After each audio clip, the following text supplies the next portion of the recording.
have you anticipated for some time, I'm going to run for sheriff when an opportunity arises? When the opportunity arises, yes, for some time. I mean, but I was a full supporter of Sheriff Mitch Woods, and he gave me this opportunity to be part of his team, and I'm looking forward to the next opportunity. Yeah. Well, in these cases, you always get the opportunity. Why am I the best candidate and all that? Put forth what you'd like to, as far as why you're the guy for the job. Well, I think my past experience, 27 years in law enforcement, and also having the opportunity to be in business, being a former Businessman of the Year for the Beaumont Chamber of Commerce, as well as numerous awards that I've won and been awarded in law enforcement. Yeah, and you know what? It's an administrative post, really. You do need to know business. You do need to know business. We operate the largest budget in Jefferson County at $43 million. And I think my background as a certified public accountant will assist in that matter as well. What's the new way to be a sheriff? I don't think there's a new way. I think you still have to be the community-oriented policing. Community-oriented policing has been around since 1990, really since the late 80s. And I think you need to be part of the community with law enforcement. And I think we've seen that over and over again.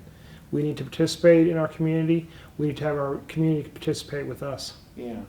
You don't want to step forth early on and say, this is something I likely will do quite differently? Not right now. And right now I think the thing is, we're going to look at everything, looking at the opportunities. The main issue, as always, is going to be funding. We have to work with the county commissioners. Our goal, as always, is to decrease crime and protect our community.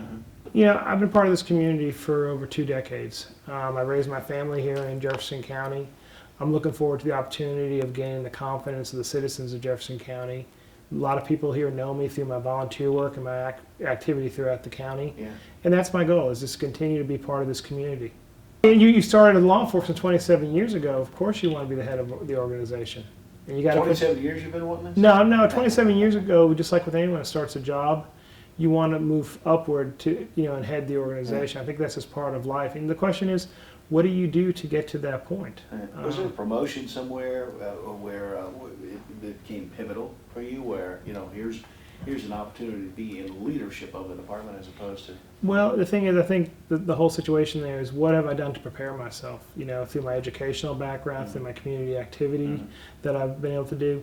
And that's the key issue, between the reputation that I've made in the law enforcement community.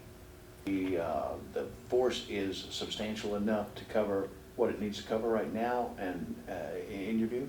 Well, any organizational leader, whether it's a law enforcement organization or a business leader, you have to prioritize what you're going to do, and that's one of the key issues. Law enforcement, no matter how you look at it, we're a service-oriented industry. We are there to protect and to serve, and we need to prioritize. One of the key issues is having officers out on the street and being able to answer the calls, but also behind the scenes we need to have the detectives that can follow up on cases and solve them. Every day has changed. I mean, that's just the reality, is you have higher expectations from the community. The community is going to dictate how the change takes place.